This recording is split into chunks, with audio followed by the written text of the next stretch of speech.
So how can you disagree respectfully and assertively with somebody at work?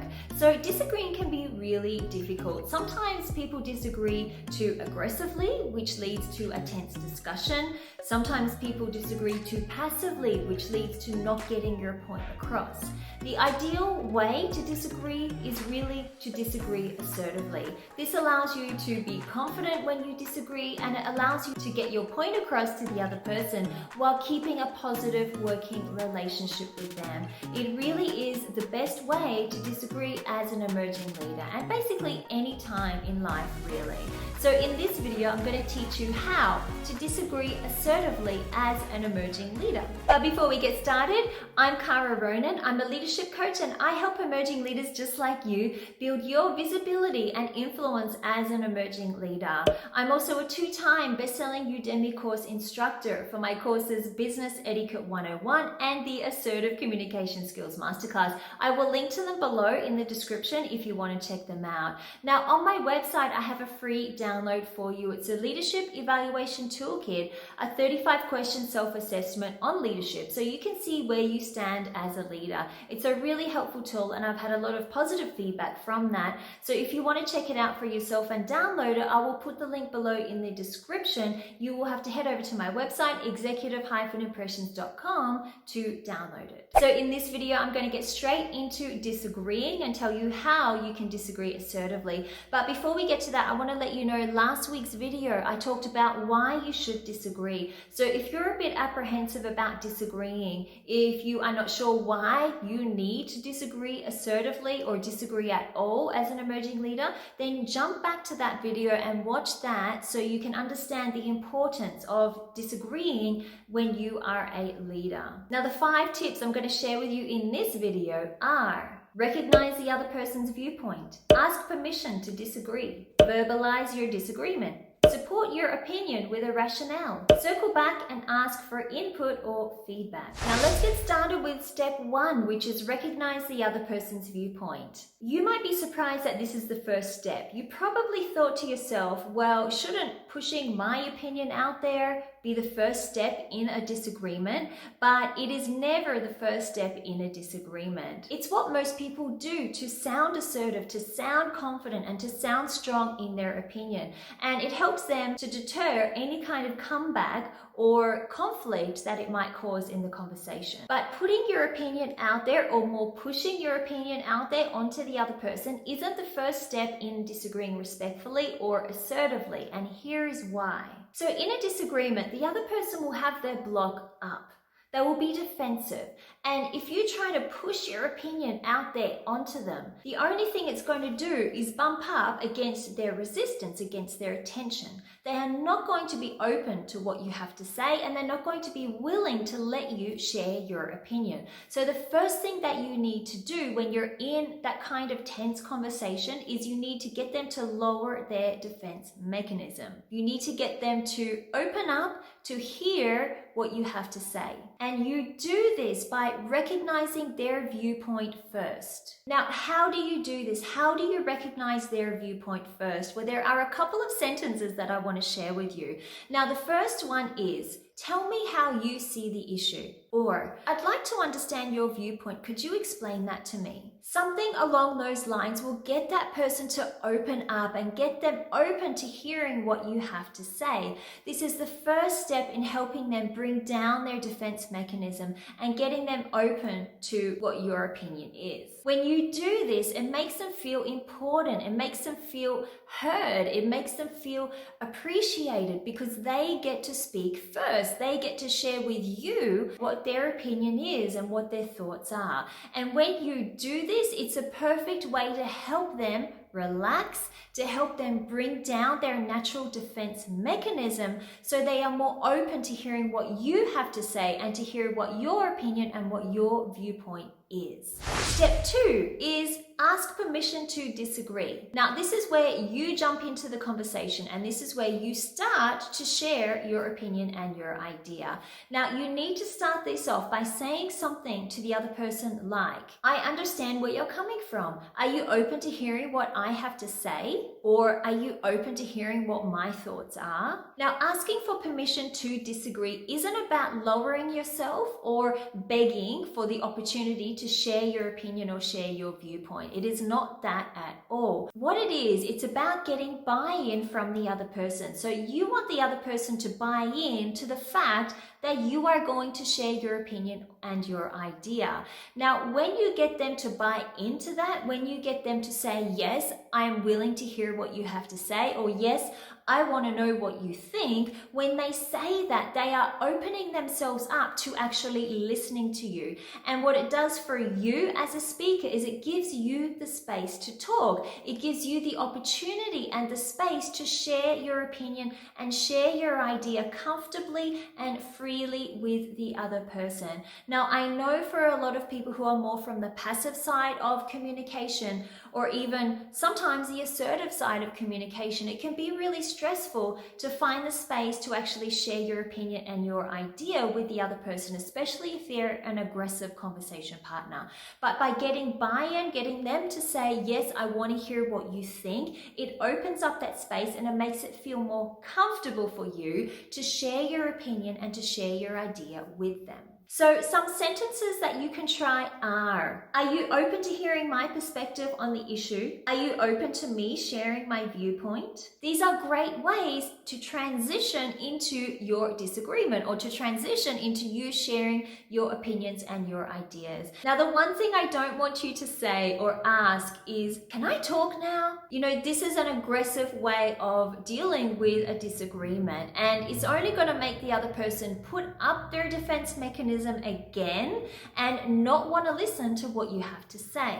So try to use the suggestions I've shared with you in this video so you can lower their defense mechanism and get them to buy in to you sharing your opinion and your idea with them. And step 3 is to verbalize your disagreement. So now it's time for you to verbalize your disagreement and jump into the conversation to share your opinion and your idea that you have. Now, a mistake that a lot of people make, actually 2 mistakes that I'm going to share with you. The first one is framing your opinion or framing your idea as a question. Now, when people frame their opinion or their idea as a question, it might sound something like, how about we organize the meeting for Friday? Or why don't we organize the meeting for Friday? Or don't you think we should organize the meeting for Friday? All of these are questions that give the other person decision-making power. It's not you putting your opinion out there, it's putting your opinion as a question, basically asking for approval from everybody else in the room. And that's something you really want to avoid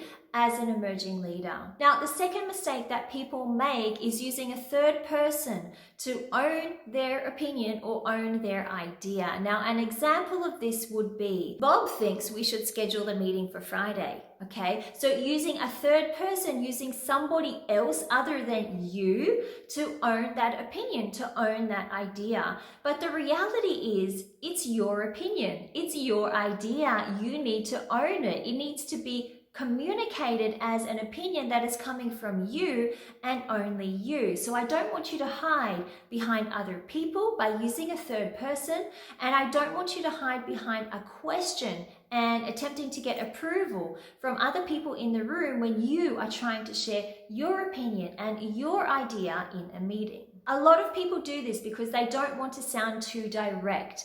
They don't want to sound too blunt. But these are not assertive ways of communicating your disagreement or your opinion or your idea. So I want you to own your opinion, own your viewpoint, and communicate it assertively and confidently. Now, how do you do this? Well, I'm going to share with you an example on the screen right now. So instead of saying, how about we postpone the event until next month?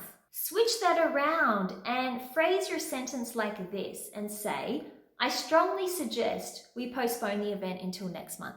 And another example is, instead of saying, Doug says we should postpone the event until next month, using a third person, you want to say, it's my opinion that we postpone the event until next month. So using it's my opinion that, or here is my opinion, or I strongly believe These are assertive and confident ways of putting across your opinion and putting across an assertive disagreement. These are some examples of how you can flip your communication around, change the wording of what you say, and make it sound more assertive and more confident, and get your point across a lot more clearly to the other person. And it's also important to integrate it with the next step, which is step 4, support your opinion with a rationale. Now, this gives your opinion strength. People won't agree with you if you don't give them a reason to agree with you. It's natural human tendency to want to know why people should see things a certain way,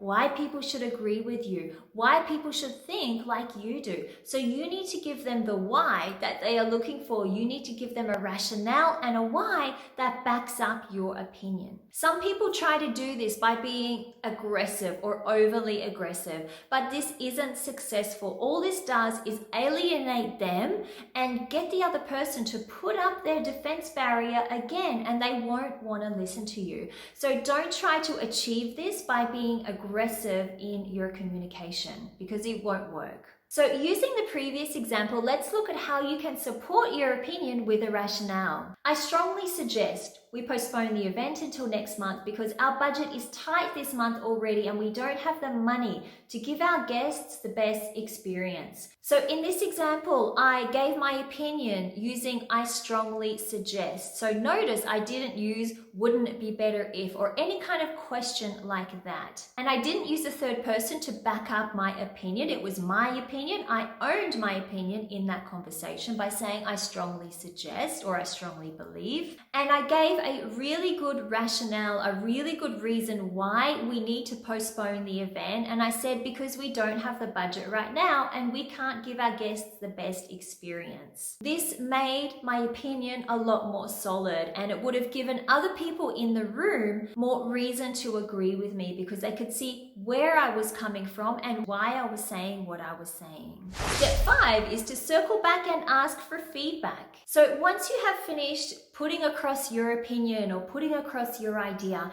you need to circle the conversation back to the other people and ask for their input. What you're doing here is you're opening the conversation back up to them. You are inviting them to contribute to the conversation again, and you are getting them involved. You're not pushing your opinion on them. And a couple of sentences you can use here to try and encourage other people to share their thoughts about what you've said are, how do you feel about what I've said? Tell me what your thoughts are. And generally what happens at this point is other people in the room are going to tell you what their thoughts are, and it starts a bit of a back and forth discussion between you and the other people in the room or the other person you're talking to.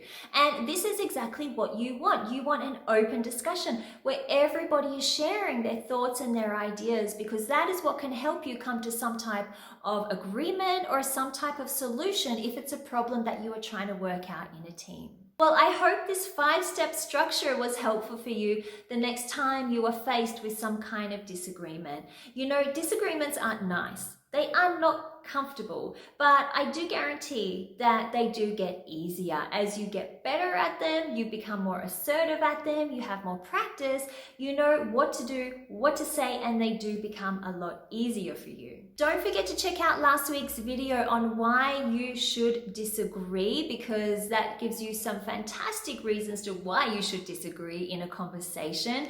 I will link to it in the description below. And if you want to learn more about disagreeing assertively, then definitely check out my Assertive Communication Skills Masterclass. It's available on Udemy. It's a 3-hour video course.